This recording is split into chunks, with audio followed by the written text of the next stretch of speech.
At the age of 11, I had created my small level of impact by standing up for equality.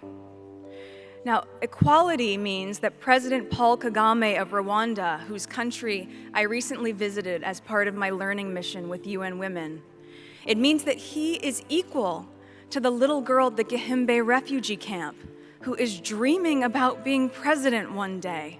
A secret file just destroyed Prince Harry's future. At 4 a.m., an envelope arrived at the palace. Inside, one sentence that froze millions. Diana's trust, locked. Harry's inheritance, gone. But here's what they're hiding.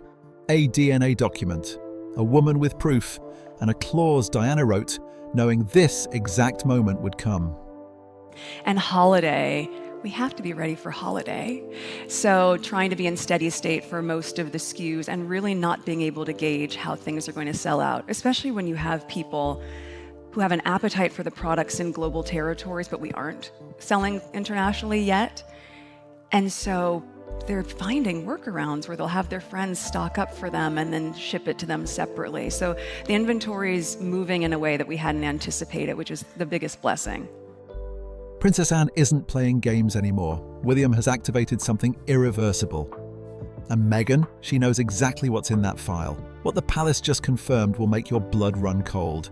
It's about legitimacy, and Harry just lost everything. According to multiple sources familiar with royal procedures, a confidential document arrived through private channels before most staff members had begun their day.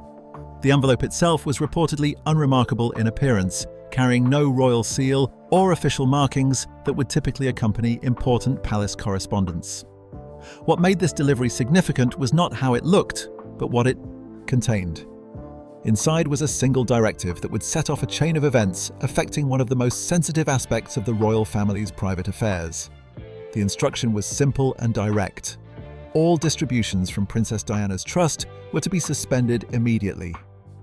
There would be no grace period, no advance warning to the beneficiaries, and no public explanation offered at the time.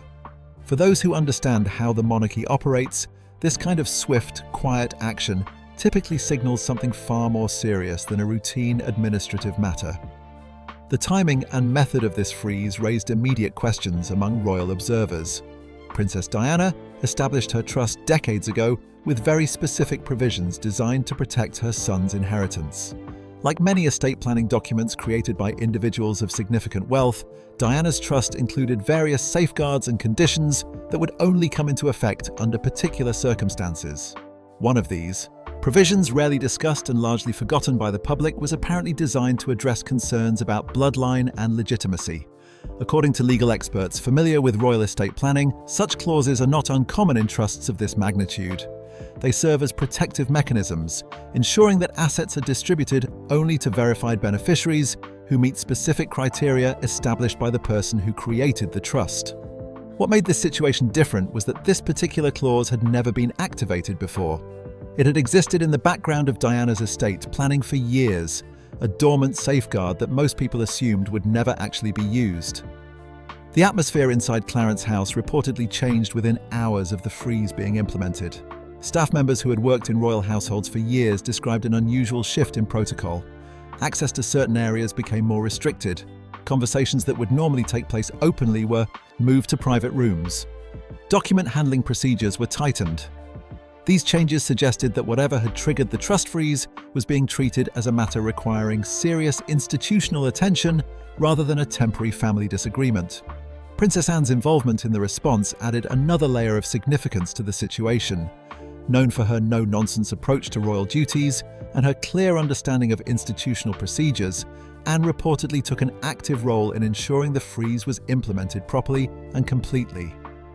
Those who have worked with her describe her management style as direct and focused on protecting the monarchy's long-term interests rather than managing short-term public perception. Her presence in key meetings during this period indicated that the palace was treating this as a structural issue requiring careful handling. Within the first 24 hours, a series of administrative actions took place behind the scenes. Palace and legal. Teams began reviewing documentation related to the trust. Private secretaries coordinated communications between different offices. Security protocols were updated to ensure that sensitive information remained contained within appropriate channels. To outside observers, the palace appeared to be operating normally, but those with inside knowledge recognized the signs of a coordinated institutional response. The decision to freeze the trust was not made by a single individual acting on personal feelings. According to sources close to the process, senior officials, including legal advisors, private secretaries, and key members of the royal family, were involved in the decision. The choice to activate the trust's protective clause was presented as a necessary step based on the trust's own terms rather than a punishment directed at any particular family member. This distinction matters in understanding how the monarchy approaches such situations. The institution prefers to operate through established procedures and legal frameworks rather than through public declarations or emotional appeals. What made this freeze particularly significant was its connection to Diana's legacy. Princess Diana remains one of the most recognized figures associated with the British royal family, even decades after her death. Her trust was created with the specific intention of providing for her sons and ensuring they would have financial security independent of the Crown's direct control. The fact that mechanisms within that trust were now being used to restrict access to those same funds created a complicated situation that went beyond simple financial management.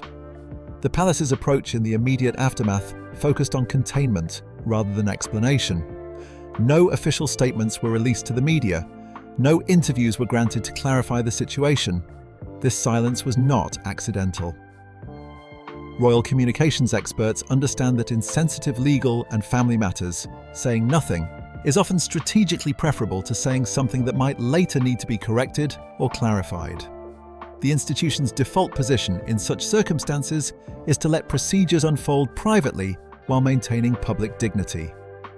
For Prince Harry and his family, the practical implications of the freeze were immediate. Access to funds that may have been available through the trust was suddenly unavailable. Any financial planning that relied on those distributions would need to be reconsidered. More significantly, the freeze sent a clear message about how the institution viewed the current situation. This was not a temporary disagreement that could be resolved through conversation and compromise. This was a formal legal action taken through proper channels, suggesting that whatever concerns existed were serious enough to warrant such measures.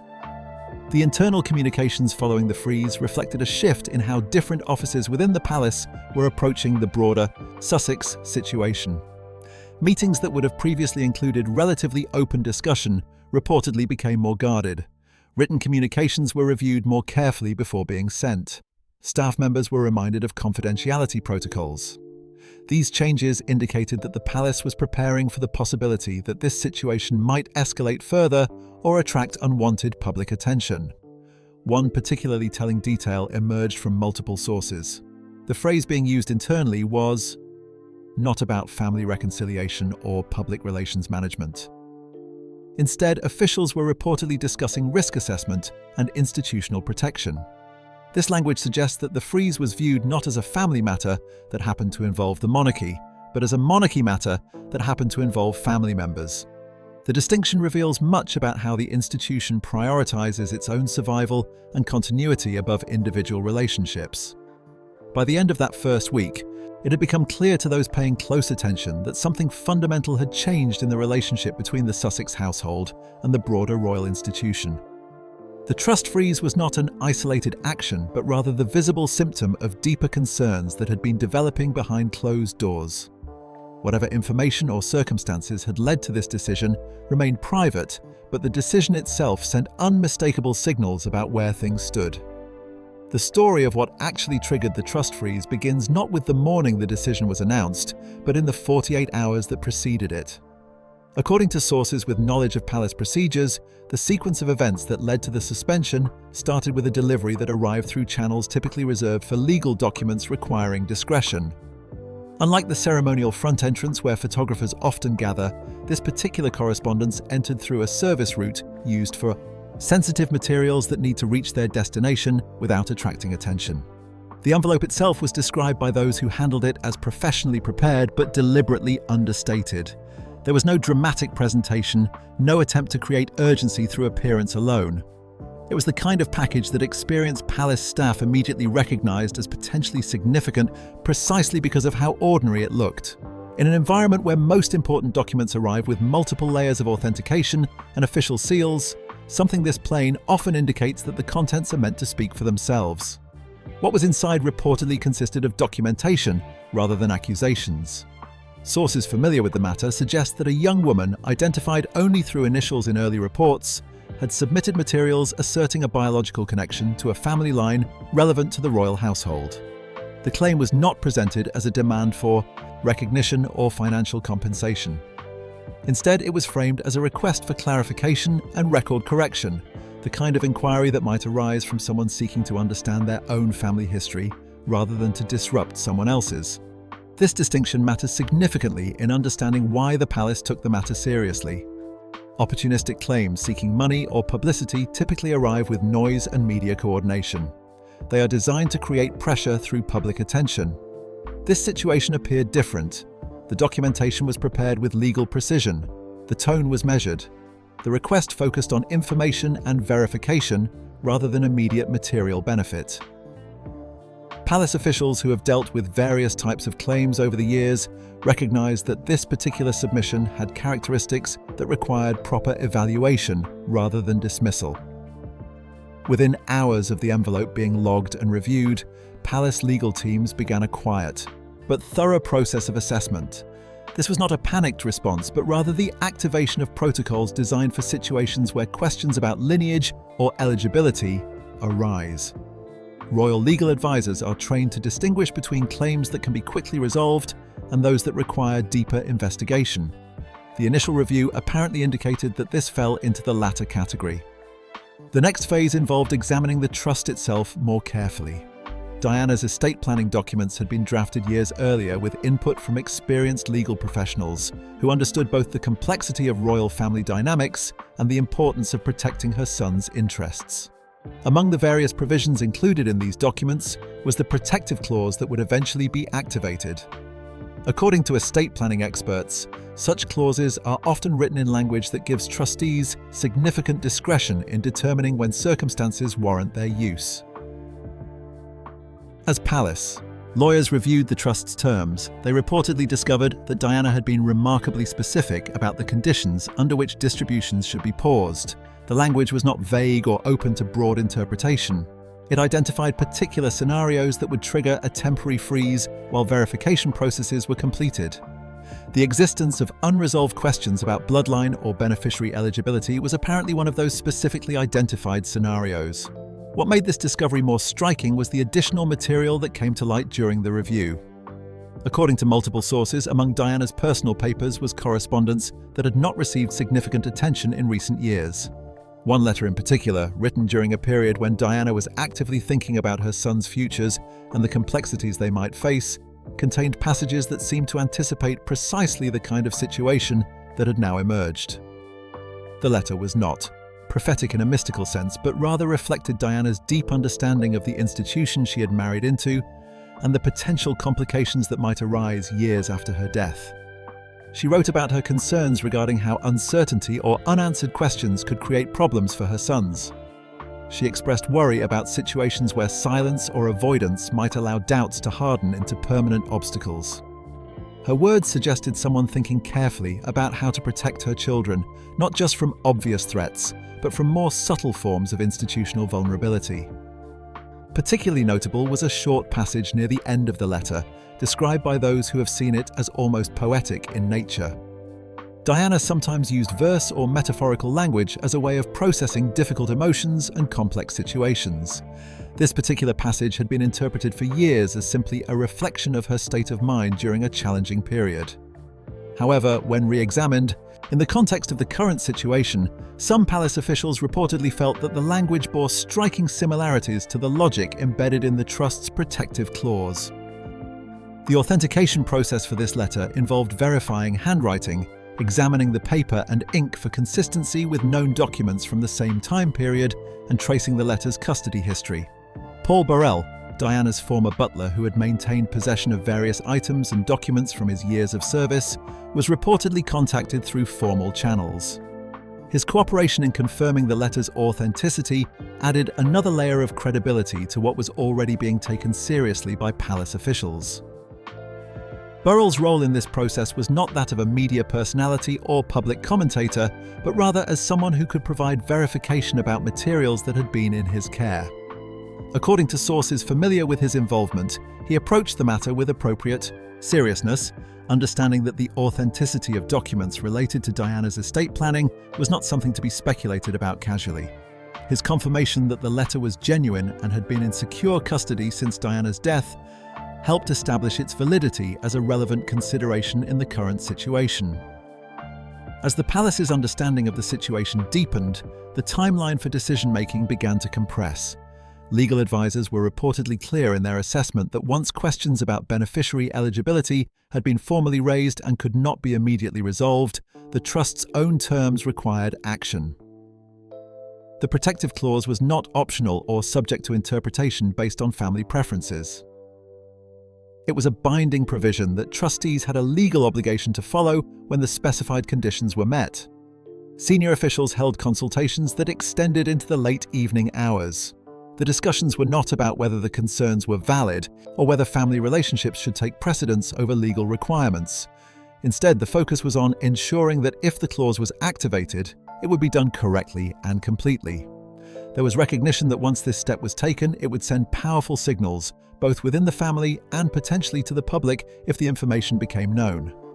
A confidential conversation reportedly took place between legal counsel and an authorized decision-maker in which the situation was summarized with stark clarity. The trust's terms were unambiguous. The presence of unresolved questions about eligibility triggered specific provisions. Distribution could not continue while those questions remained unanswered without potentially violating the trust's fundamental purpose. The conclusion was presented not as a recommendation based on family politics, but as a legal necessity based on the document's own language. The final authorization came in the early hours of the morning. According to sources with knowledge of the timing, the decision to proceed with the freeze was made before dawn, with implementation to begin immediately. There was no delay for notifications or courtesy warnings. The trust's terms did not require such considerations, and palace officials determined that acting swiftly would be more appropriate than allowing a situation to continue that might later be found to have violated Diana's carefully constructed protections. By the time most people were beginning their day, the freeze was already in effect. The palace had moved from initial receipt of concerning information to full implementation of protective measures in less than 48 hours. For an institution often criticized for moving slowly, this rapid response indicated how seriously the matter was being treated. The monarchy had activated safeguards that Diana herself had insisted upon, using her own words and legal framework to address a situation she had apparently feared might someday arise. Princess Anne's approach to the inheritance freeze went far beyond simply implementing a legal decision. According to those familiar with her working methods, Anne viewed the situation through a lens of institutional protection rather than family dynamics. Her involvement transformed what could have been a reactive response into a coordinated strategy designed to prevent what insiders described as potential damage to the monarchy's structural integrity. The measures that followed the initial freeze were not announced publicly, but their effects became apparent through careful observation of how the palace operated.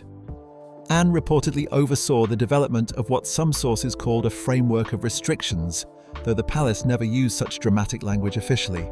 The goal was straightforward: ensure that nothing connected to Diana's estate could be used in ways that might compromise the trust's integrity, while questions about beneficiary eligibility remained unresolved. One of the first areas to receive attention was the use of royal titles and associations in commercial contexts. While Prince Harry retained his title of Duke of Sussex, the palace began what several sources described as a procedural review of how that title could be used. This was not a stripping of titles in the traditional sense, which would require formal action and public announcement. Instead, it was a tightening of definitions around what constitutes appropriate use of royal positioning. The distinction matters because it allowed the institution to exert control without creating a dramatic public confrontation. Legal teams working with the palace reportedly began examining existing agreements and understandings about the use of royal crests, monograms, and other symbols of royal connection. Any commercial venture or media project that relied on implied royal endorsement faced increased scrutiny. This was not presented as punishment, but rather as compliance review, ensuring that all uses of royal association met current standards and guidelines. The effect, however, was to create additional barriers for any Sussex-related projects that depended on royal proximity for their market appeal. The approach extended to less visible but equally important areas. Ceremonial invitations that might have been extended as a matter of course simply did not materialize. Communications that would typically receive prompt responses went unanswered or were redirected through more formal channels. Access to certain palace resources and connections became more complicated, requiring additional approvals and justifications. None of these changes were announced or explained publicly, but collectively, they represented a significant shift in how the institution engaged with the Sussex household. What made Anne's involvement particularly effective was her understanding that modern institutional control does not require dramatic gestures. The monarchy has learned over centuries that quiet restriction often achieves more than public confrontation. By allowing normal procedures to become slightly more difficult, slightly more time-consuming, and slightly more uncertain, the palace could create distance without appearing vindictive. This approach also made it nearly impossible for anyone to point to a specific moment of cruelty or unfairness, because each individual action could be justified as reasonable administrative practice. Meanwhile, Prince William and Catherine took a different but complementary approach. Their strategy, according to multiple observers, centered on disciplined silence. In an era where public figures often feel compelled to respond immediately to any criticism or controversy, William and Catherine's refusal to engage became its own form of communication. They continued their scheduled engagements, appeared at planned events, and conducted their public duties without acknowledging the ongoing Sussex situation in any direct way. This silence was not passive or uncertain. Royal communications experts note that Catherine in particular seemed to understand the power of visual continuity. By appearing calm, composed, and focused on her work, she provided a counter-narrative to any suggestion that the palace was in crisis or that the royal family was fractured beyond repair. Her public appearances during this period were carefully managed, but not dramatically different from her usual schedule, suggesting that from the institution's perspective, normal operations continued regardless of private family matters. William's position was more complex because of his dual role as both brother and future king. Sources close to the situation suggest he was deeply affected by the circumstances on a personal level, but his public behavior gave no indication of internal conflict. He maintained his schedule, fulfilled his responsibilities, and offered no public comments about the trust freeze or broader Sussex issues. This approach reinforced the palace's overall message that institutional procedures were being followed correctly and that personal feelings, whatever they might be, would not interfere with proper process. The contrast with the Sussex household's approach was stark. While the palace maintained silence, reports emerged suggesting that Harry and Meghan were working through various channels to shape public perception of the freeze. Friends and allies began appearing in media outlets offering sympathetic interpretations of their situation. Anonymous sources provided details about their emotional state and their view of palace actions. This created a pattern where one side remained publicly silent, while the other side's perspective circulated through indirect channels. Media strategists following the situation noted that this created an interesting dynamic. The Sussex camp appeared to be operating on the assumption that public sympathy could influence institutional decisions, or at least protect their reputation during a difficult period. The palace, by contrast, seemed to believe that institutional authority derived from not needing public approval for every decision. Both approaches had historical precedent within royal communications, but they represented fundamentally different theories about where power actually resides in modern monarchy. What complicated the Sussex position was that traditional support networks did not respond as reliably as they might have expected. Several figures who had previously been sympathetic to their situation became notably quieter. Projects that were in development faced unexpected delays. Meetings that seemed promising did not lead to concrete outcomes. While none of these changes could be directly traced to palace influence, the pattern suggested that association with the Sussex household carried more complexity than it had before the trust freeze. The palace's approach to managing information flow became more sophisticated as the situation developed. Rather than issuing denials or corrections to stories they disagreed with, royal communications teams simply declined to comment. This forced media outlets to decide for themselves which sources seemed most credible and which claims seemed most plausible. Over time, this had the effect of making some of the more dramatic claims about palace behavior appear less reliable, simply because they could not be verified through official channels. Behind the scenes, the palace reportedly implemented what some described as a layered communication strategy.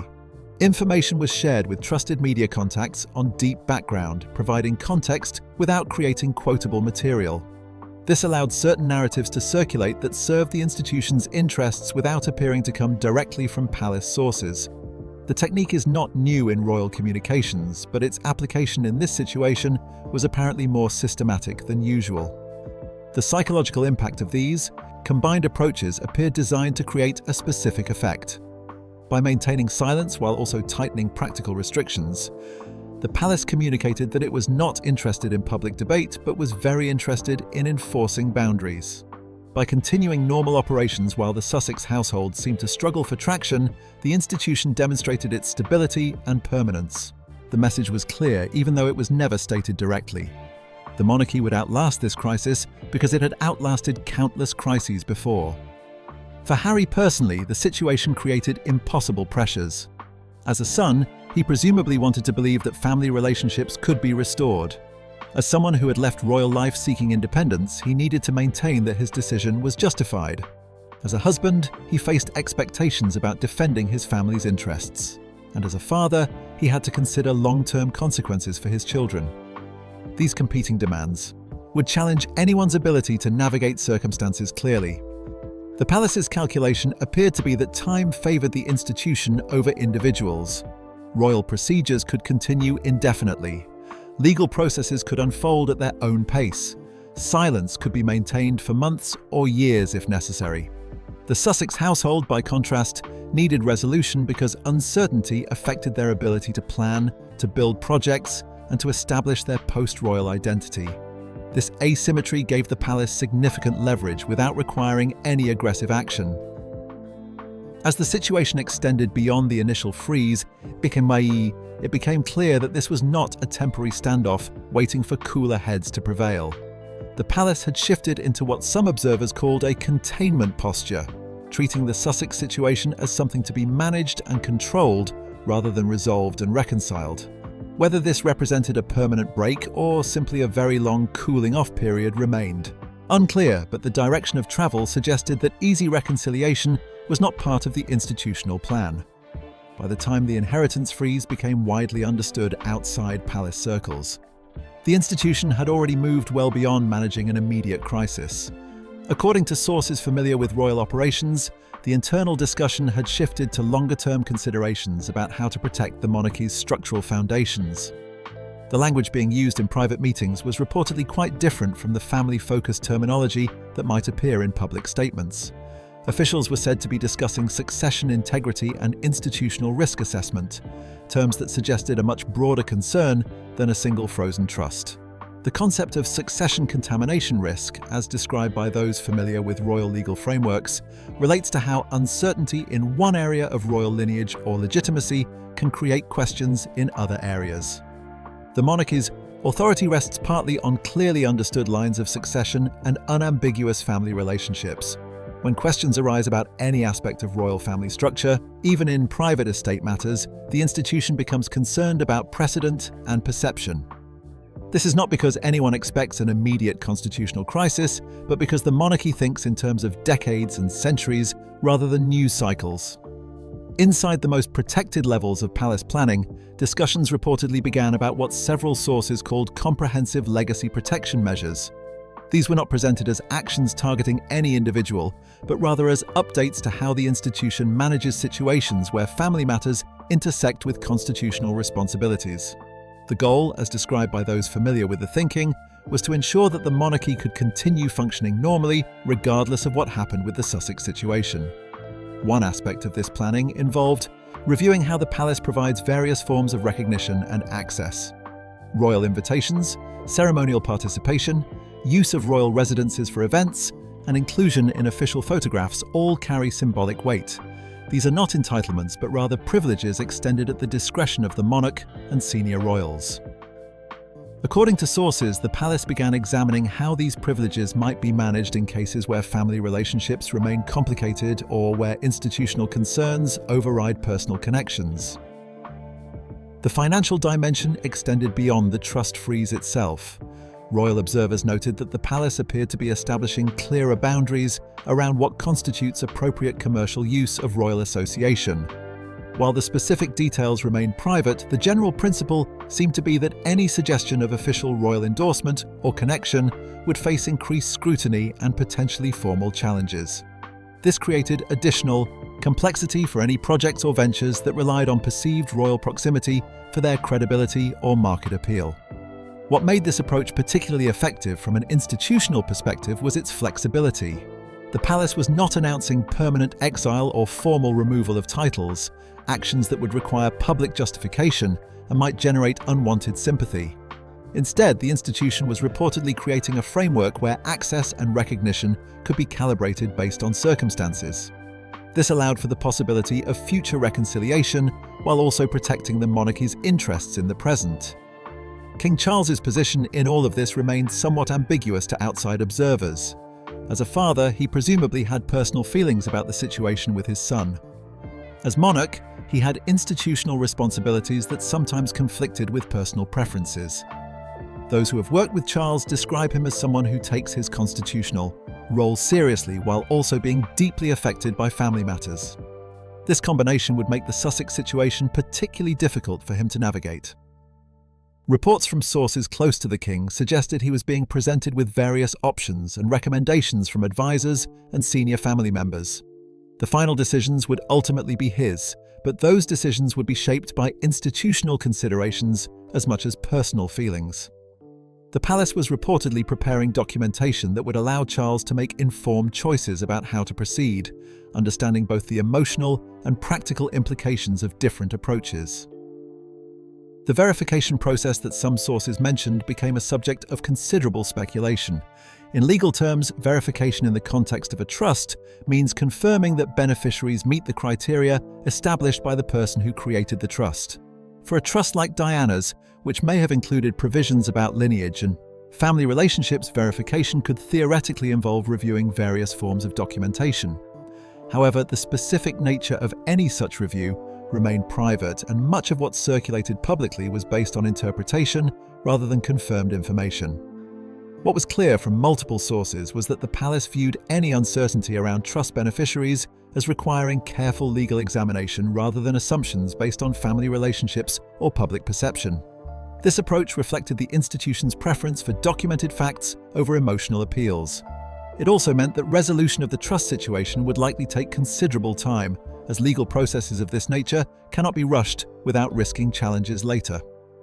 The implications for Harry's long-term relationship with the institution were significant. Some royal observers suggested that the palace might be moving toward a model where Harry remained a prince by birth, but became increasingly separate from active royal life in practice. This would not require dramatic announcements or formal declarations. It would simply mean that as time passed, the separation that already existed would become more entrenched and more difficult to reverse. The precedent being established could affect how the monarchy handles similar situations in the future, if the institution demonstrates that it can maintain clear boundaries even with close family members. It sends a message about priorities and principles. This might serve the monarchy's long-term interests by showing that institutional integrity takes precedence over individual relationships, but it also carries risks in terms of public perception and family cohesion. For the Sussex household, the strategic challenge was becoming increasingly apparent. Time was not necessarily on their side. The longer the trust remained frozen and the longer the separation from active royal life continued, the more difficult it would be to reclaim any position of influence or connection. Public attention might eventually move on to other stories, but the institutional decisions would remain in place. This created pressure to find some form of resolution while also limiting the options available for achieving that resolution. The palace's calculation appeared to be that patience would serve its purposes better than action. By allowing circumstances to develop naturally rather than forcing confrontations, the institution could avoid appearing vindictive while still achieving its protective goals. This approach required discipline and coordination across multiple royal households and offices, but it aligned with how the monarchy has historically managed difficult situations. Some observers noted that the palace seemed to be preparing for multiple possible outcomes simultaneously. If the verification process confirmed everything satisfactorily, mechanisms could potentially be put in place for some form of controlled reconciliation. If questions remained unresolved, the current state of separation could continue indefinitely. If new information emerged that complicated matters further, additional protective measures could be implemented. This multi-scenario planning reflected the institution's preference for being prepared rather than reactive. The role of public opinion in all of this remained uncertain. The monarchy depends on public support for its continued relevance, but it also maintains that certain decisions cannot be made by popular vote. The challenge for the palace was to manage the Sussex situation in a way that protected institutional interests without appearing cruel or unreasonable to the public. This required careful attention to how actions were perceived, even when those actions were not publicly explained. What seemed increasingly clear to those watching the situation develop was that the trust freeze represented a turning point rather than a temporary disruption. The palace had demonstrated its willingness to use legal mechanisms to protect what it viewed as important institutional interests. It had shown that family relationships, while valued, would not prevent the institution from taking actions it deemed necessary, and it had established a pattern of response that could be applied to future challenges if needed. The question that remained unanswered was what would ultimately constitute sufficient resolution for the palace to consider changing course. Would formal verification processes need to be completed? Would time itself provide enough distance for emotions to settle? Would some form of negotiated agreement become possible? Or had the relationship between the Sussex household and the broader institution reached a point where separation was now the stable state and reconciliation would require extraordinary circumstances? For Harry personally, the situation represented a profound challenge to his identity and future. He had left active royal life seeking independence and control over his own path, but the trust freeze demonstrated that certain connections could not simply be severed by choice.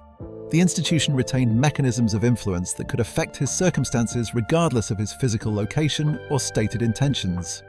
This reality would shape his options and decisions for years to come. As the situation moved into its next phase, whatever form that might take, the fundamental dynamic appeared set. The palace would continue operating through established procedures and legal frameworks. The Sussex household would need to navigate a landscape where their options were constrained by institutional power, and the public would observe from a distance, interpreting actions and statements through their own perspectives on family, duty, and the proper role of monarchy in the modern world.